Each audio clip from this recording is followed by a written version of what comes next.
Yeah, you look good on the outside. You're like graves, a whitewashed tomb. You look beautiful on the outside, but inside you're full of dead men's bones and all kinds of wickedness. If we are truly righteous, if we truly believe in Jesus and follow him, then it will change the way we look. There's no doubt about that.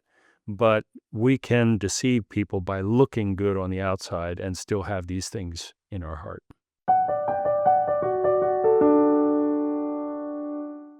Welcome to the Guide Through the Bible podcast. I'm Anthony High, and today we're continuing our series through the Gospel of Mark. And in this episode, we're going to be looking at what defiles a person. Is it the things on the outside, the ceremonies you do, or is it what comes from the inside? I'm here with our teacher, J. Mark Horst, and we're going to be looking at Mark chapter 7, verses 14 to 30. When you're looking at dirt, or when you're thinking about staying clean, we think of washing our hands or doing something to remove dirt and things that harm you.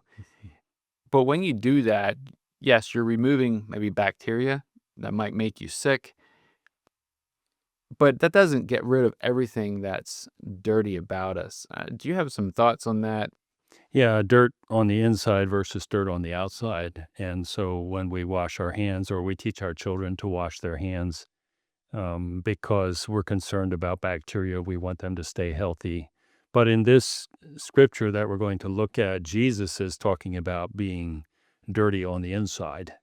And I guess being dirty on the outside can be a problem. It can lead to some serious issues if it's what's the word I want? Severe, if you're regularly not keeping yourself clean. But the cleanliness on the inside is a whole lot more important. And Jesus really speaks to that in this episode. Right. We talked a little bit about children. We teach them to be clean, but then we could turn around and allow them to consume media that will affect their minds negatively. Right. And, you look at children and you talk about how to protect them and guide them. But when I think of an adult, or I think of myself, I can take a shower, I can wash myself often, but that doesn't change what's actually going on in my heart. Right. That requires a different kind of cleaning. It requires Jesus. Yes, for sure. Yeah. So then this section of scripture here, these people were not just talking about getting yourself clean. He wasn't talking about making sure you use the right kind of soap, antibacterial, or some homemade lye-based stuff that really get it clean. But rather, it was a ceremonial washings. Am I right about that? Yeah, that's right. In the earlier part of the chapter, they had found fault with Jesus' disciples because they hadn't washed their hands properly. And again, like you have already alluded to, it was not necessarily because their hands were dirty with dirt, but they had a specific way of doing it that you had to follow their instructions in order to have washed your hands properly. Well, that gives us some context here. We're jumping into kind of a sequence of teachings that Jesus has. What exactly was Jesus addressing them on? Well, they had not washed their hands properly, at least in the opinion of the Pharisees, before they ate a meal. And like I said earlier, it wasn't necessarily dirt, but it was more the ceremonial aspect of doing it in the right way, the way that they said it had to be done in order for you to actually be clean. Then Jesus comes back and says, well, you're also changing traditions and commands to suit yourself. Right. You're just in other words, you're making stuff up. Right. That's pretty much right. Yeah. Yeah. Well, let's look at these verses here, and I'm going to start reading at Mark 7, verse 14 to 30. When he had called all the multitude to himself, he said to them, "Hear me, everyone, and understand. There is nothing that enters a man from outside which can defile him, but the things which come out of him, those are the things that defile a man. If anyone has ears to hear, let him hear." When he had entered a house away from the crowd, his disciples asked him concerning the parable. So he said to them, "Are you thus without understanding also? Do you not perceive that whatever enters a man from the outside cannot defile him, because it does not enter his heart, but his stomach, and is eliminated, thus purifying all foods. And he said, What comes out of a man, that defiles a man? For from within, out of the heart of men proceed evil thoughts, adulteries, fornications, murders, thefts, covetousness, wickedness, deceit, lewdness, an evil eye, blasphemy, pride, foolishness. All these evil things come from within and defile a man. From there he arose and went to the region of Tyre and Sidon.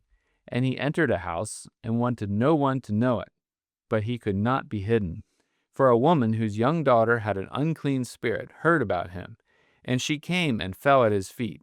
The woman was a Greek, a Syrophoenician by birth, and she kept asking him to cast the demon out of her daughter. But Jesus said to her, Let the children be filled first, for it is not good to take the children's bread and throw it to the little dogs. And she answered and said to him, Yes, Lord, yet even the little dogs under the table eat from the children's crumbs. Then he said to her, For this saying, Go your way, the demon has gone out of your daughter. And when she had come to her house, she found the demon gone out and her daughter lying on the bed. Yeah, there's a interesting mix here, and sometimes when we read the Bible, we read it in little pieces and we don't put the whole picture together. And we want to look at that today. But starting at verse 14, tell me what you're seeing there. What lessons can we learn from Jesus' teaching? Well, he begins by giving a specific command to hear and understand. He wants those who are listening to him to really grasp. You know, sometimes we hear what's being said, but Jesus is asking them to think it through and to actually come to an understanding of what he's saying. And of course, the Pharisees, the context of this, believed that defilement came from the outside. You touched something unclean, you were unclean. If you didn't wash your hands properly, then the food that you ate was defiled. And Jesus is saying, no, that's not the way it works, because what you eat goes into your stomach, is digested, and then the waste is expelled. And so that's the end of it. It doesn't defile you, but it's what's in your heart, your thoughts. And then he goes and lists that whole list of sins. Those are the things that defile you, because those are the things that are actually inside of you, not just passing through, but they're in your character. They're like coming out Yes, that's right. of you. Yeah. I was just kind of intrigued by that list of sins there. The one of them is an evil eye in the New King James Version here. And I'm not sure what the other versions, I didn't look into that, what those are. That would be a stingy. It can be translated a stingy person, I think. It could be, yeah. From what I'm not altogether sure about that one. Some of the others are pretty clear, covetousness and pride and those sorts of things that we struggle with. And so Jesus was in essence saying to them, you know, you have all these dietary laws, which they did. And let's remember, those were given by God. God initially gave them, you read Leviticus, God gave them those dietary laws. But Jesus... They added some to it. Well, I'm sure they did, because they did that with everything else. Sure. But Jesus is saying, or at least Mark adds it as kind of a PS, we might say, is Jesus was actually saying, it's okay now to eat anything. You know, that is past. And so when Jesus came and fulfilled the law, that took care of the dietary requirements. And so we don't have to observe those anymore. There may be some health benefits to observing some of those things, but it's not a matter of salvation or necessarily obedience, because Jesus fulfilled all that. That it was quite astounding, because even today, kosher foods, Right. Yep. and by extension, I guess, the Muslims and halal, Yep. Those kinds of things, that was really important to be right. And by Jesus saying that, that's earth shaking. It is, but I think it goes back to the whole idea of hear and understand. Because the Muslims and the Jews today who observe those dietary laws, what are they trying to do? They're trying to make themselves acceptable with God. And Jesus was saying, that's not the way it works. You don't do things. you exercise faith in me. You hear, you understand, you believe. And then that's how you're accepted with me. And then, he's pointing to the real issues Mhm. that need change, Yes. not just the food you eat. Right. And so they were focused on the external corruption on the outside, and Jesus was focusing on the corruption that is in the heart because we are born as sinners. And so it's there. And the only way we can get away from that is to be transformed by believing, exercising faith in Jesus. Yeah, there's a lot that could go into that, thinking through that. Mhm. And being raised as a Gentile, Mhm. we have bacon with our eggs. Right. We never really thought of you can eat this and you can't eat that. Mhm. But this is why. Mhm. This is why we That's do it. right. I remember reading that as a child and be like, well, the Old Testament says we can't eat pork, we can't eat this and that, Mhm. but yet we do. So why? Yeah, And that's right. yeah, it's one of those things you need to understand that. And I guess if you observe those rules, it doesn't really hurt you, Right. Mhm. but it's not a requirement Right. Mhm. for Yeah. Christianity. Believe in Jesus. Yeah, and so I see Jesus focusing on the fact that true cleanliness, or if we want to use the word holiness, of separation, is what's on the inside. And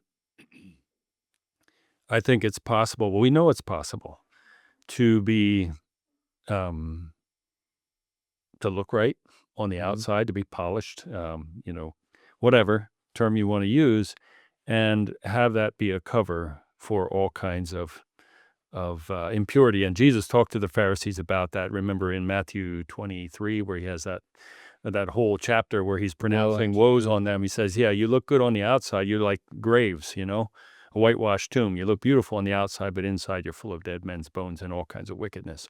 And so when you use an outward standard to judge righteousness, that's what can happen.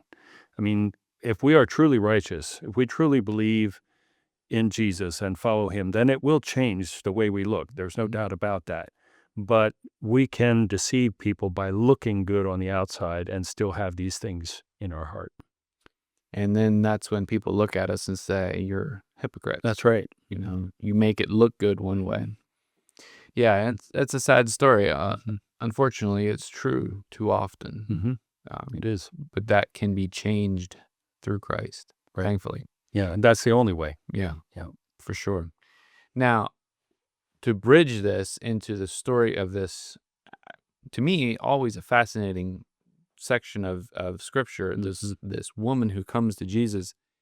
We go from what you eat or what you shouldn't eat, and then we're making this jump into a person. It's like, wait, how does that happen? Mhm. But as I was looking at this, kind of preparing for today, I went back to Acts 10 and 11, which is the same account, Mhm. and then also Acts 15, and there God does the same thing. Mhm. In Acts 10, if you don't remember, Peter has a vision, Mhm. and God lowers this sheet down Right. with these animals in that are all completely unclean. There are snakes and whatever that he's not supposed to eat. Right. And God clearly tells him, "Rise, kill, and eat." Mhm. And he's like, "No, that's not. I never did that." Mhm. And what is it? 3 times? Yeah, 3 times. So that Peter sees this, and then he knows, like, okay, this is a vision of some sort. And then Cornelius's people come to get him. Mhm. How do you go from what you eat to God accepting people? Mhm. That's kind of this strange jump. But Mhm. here, Mark does the same thing, Mhm. and the way he accounts it, it happened right sequentially. Right. Mhm. And so we'll take that as it says. And Right. Matthew puts it sequential too. Mhm. There's this jump between here's what you do and here's a person. Mhm. So take us into that person. Okay, so she was a Syrophoenician by birth. I think that you read there, Mhm. Syrophoenician. Says she was a Greek, so that means she was a Gentile. So that means in the Jewish mind, she was unclean, and especially to the Pharisees. Um, There's a She was a woman. She was a woman. Okay, there's an additional strike. Yeah. Yeah, because there's a Jewish prayer in the morning where the person thanks God, I'm not a Gentile, I'm not a woman, and I'm not a slave. And so, yeah, it's pretty astounding. So here you have a Gentile, and like you said, she's a woman. So she is doubly unclean, if you want to use that terminology. So we're moving from the uncleanness on the outside to a person who is unclean simply because of their birth, simply Mhm. because of who they are. And that's the connection that I see. And as Jesus begins to dialogue with her, it comes out. Um, and I'm not quite sure, we were talking about this a little bit beforehand. It would have been so interesting to hear the tone of voice in which some of these things were said, because it carries so much weight in helping us to understand. But we don't have that. All we have is a printed text. Right. Yeah, because there's some statements here that Jesus makes that are a little unnerving. Like we never really, the only people we see him, I guess you could say, borderline rude to is the Pharisees Right. and the religious leaders. But here he seems to be kind of rude. Mm-hmm. But I think, am I wrong about this? But you really should probably pull in Matthew's account as well to get a fuller picture of this. Right.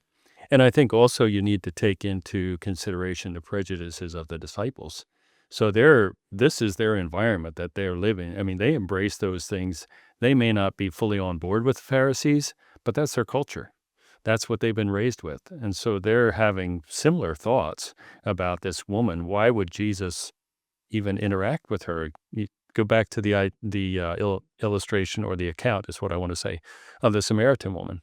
You know, why is he talking with her? John chapter Yeah, 4. right. And so I think this is somewhat of a similar situation. And Jesus has a history of doing that. He does. He does it numerous times where he's interacting with people that are, I mean, lack of a better term, the outcasts of That's right. society. Yeah, that's And what they he would have been does that. considered. Yeah. But he's doing it, I believe, from what I'm seeing here, he's doing it to make a point to the disciples. That's my conclusion as You're- well. He's taking their words, so to speak, and their attitudes and speaking the words. But I just can't see Jesus actually feeling that way about this woman. Well, I mean, we're kind of tiptoeing around a little bit, Right. but what I'm looking at here is he seems to be implying that she's a dog. Yeah, that's right. And, well, I mean, I don't want anybody to call me a dog. Right. So, I mean, no matter what you think of dogs, I'm not a dog. Right. Okay. I guess work through that a little bit. Well, the context, when you think about dogs in that culture and in that era of time, dogs were generally vicious. They were generally, ran in packs, and Wild they were animals. dangerous. Yes. And so I think the King James specifically says little dogs, and I think that's an accurate translation, because this is more of a little dog that you would have in the house that was harmless, as you would have it as a pet. But still, the idea to be referred to as a dog would have been derogatory. And that was the mentality of the Jewish people, unfortunately, by and large, toward the Gentiles, that they were unclean. They were savage. They were not part of the in group. We talked about the disciples, and it seems like in Mark's account, they were kind of silent. Right. But Matthew 15, verse 23 here, it does not seem like they were totally silent. It says that this woman was coming after them, and his disciples came and urged him, saying, "Send her away, for she cries out after us." Right. Yeah, just talk about the disciples there a little bit more. Yeah, well, I mean, all of us have been in situations where people's actions have made us uncomfortable. And there's discomfort, I think, on multiple levels here. The fact that here's a woman coming to address, a Jewish man, a rabbi of all things, and then her behavior. When I studied that Matthew passage some years ago, the idea is that she keeps screaming after us. In other words, she was not just asking. And I don't think she was pleading, and she might have been crying in literal tears, but I think she was loud. I think she was crying out. She was desperate. She knew that Jesus was the only one that could bring relief to her daughter. And so the disciples are saying, the easiest thing to do here would be just send her away, and then everything would be cool. Yeah. But, well, on top of it, he was trying to hide, right? It says that Jesus went into a house. Right. He didn't want anybody to hide. Right. It's fairly typical of his experience. Yeah. It seems like the disciples were the most uncomfortable ones. Yeah. But yet we still have Jesus back and forth dealing with this dog statement. Mm-hmm. And yet her comeback to that, it seems like she played along with it to an extent. Yeah. Her comeback to it was that even the little bit of crumbs that fall are sufficient for this case. The dogs have access to that. Yeah.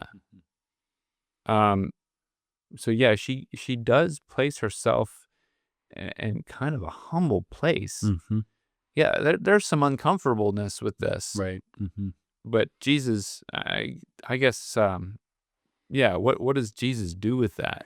Yeah, well, he obviously responds to her faith, and I think that's kind of the impression that I get, that she's saying to him, I don't need the whole meal. In other words, I don't need all of what you have. Children's bread. Yeah, just a little bit. If you just give me a little bit, the little bit that I need, that will be sufficient. And that was enough to cure her daughter and to have the demon cast out. But this whole interaction is so contrary almost on the surface to Jesus' normal compassion. I heard you say that earlier. And so it strikes us as being, it's just not a good look. Right. Which, I mean, this is the way I understand it, is that he was making a lesson for the disciples. Yes, I would agree with that. He wasn't necessarily being rude to her. Exactly. He's making a point to those that, well, if you follow Mark's logic through this, he's dealing, first of all, with the Pharisees and their teachings going back and forth between tradition and the commands of God, and their defilement based on what they eat.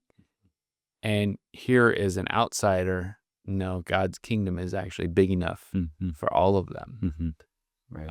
So yeah, it's a lot to think about in there. There is, and we might look at it as just a historical narrative, but there are certainly some lessons for us here today as well. Because whether we admit it or not, we can find ourselves functioning in that same way today. Keep going with that.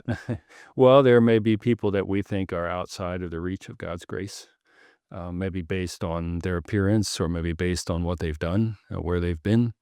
And so, yeah, those are some things that are real to us. Honestly, we're all outside of it. Well, that's exactly true, but we tend to look at other people as somehow being worse than we are. And I was just reading part of a sermon from Spurgeon this morning, and he was talking about that, how that, we look at people like that, but we need to look in the mirror and really take stock of, if we're honest with ourselves, we know what our thought patterns and what we were like without Christ, and we're guilty. Yeah. I think every people group has a people group that's on the other side of the tracks. Yeah, that's right. There's always someone you're looking down to. For some reason, that's human nature. Yeah, it is. I, as a child, or as a younger person, I used to think that racism was, strictly limited between people with dark skin and people with white skin. That's not true. No matter where you go in the world. I remember when I visited China, it was like, that one Chinese guide said to me, he was a believer, but he said, racism? He said, the Chinese, the ethnic Chinese, he said, they're very racist. If you're not actually Han, majority, then yeah, you're nothing. And it's not limited to them. No. Because you find that we were having a conversation about Albania and Macedonia, and they have the same situation. So yeah, United States is not unique in that. Right. It is good when that is being dealt with and addressed, and realizing that, no, they are actual people, just like you and I. Yeah, that's right. And Yeah. Well, isn't that what Jesus is doing here? Jesus recognized that, and he realized that this woman had a need. And even though, yeah, and here again, there's another contrast. So the Pharisees refused to believe in Jesus, and the disciples were on the fence. They still weren't sure. But here's a woman who is outside. She's unclean. She's a woman. She's got all these strikes And against her her. daughter is unclean. Yeah, but she Because comes to Jesus and exercises faith. More faith than any of them exercised. Right. Yeah. And Jesus does compliment her for that. He does. And if you recall the episode where Jesus had the interaction with the centurion, he made the statement, I haven't found this kind of faith in Israel. And so in both cases, it was Gentile people who were commended for their faith because they came to Jesus believing that he could meet the need that they had. Yeah. Well, I guess that begs the question, do I come to Jesus that way too? You know?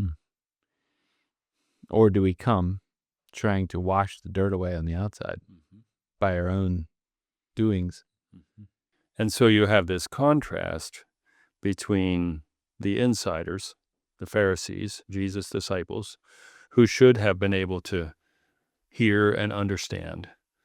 And then you have this outsider who comes and truly does hear and understands, even taking the language that Jesus uses to demonstrate that understanding and ask for her need to be met. It's pretty amazing.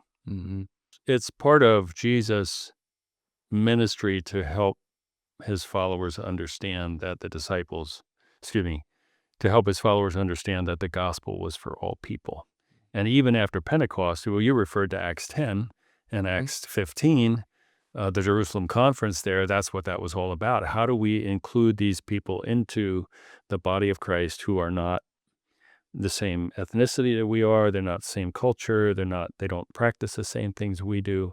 And so this is Jesus, I think, early on, and we see it throughout the Gospel of Mark in various places. He's going to the other side of the tracks, like you said, the Gadarene demoniac. You have this woman here, and Jesus is attempting to show that this gospel that I'm bringing is for everybody. Amen. I think that's a good place to end it. Again, Mark is pointing to the fact that Jesus is the Son of God. Well, thank you for joining us as we looked at this passage from Mark 7 and what defiles a person. It's not what you do on the outside that changes your heart. It's coming to Jesus in faith. And I would encourage you, if you're not there, please accept Jesus and come to him in faith. Thank you for watching. Thank you for following us. Please, if you enjoyed it, share it. Share the link, subscribe. We'd love to hear from you. Thank you.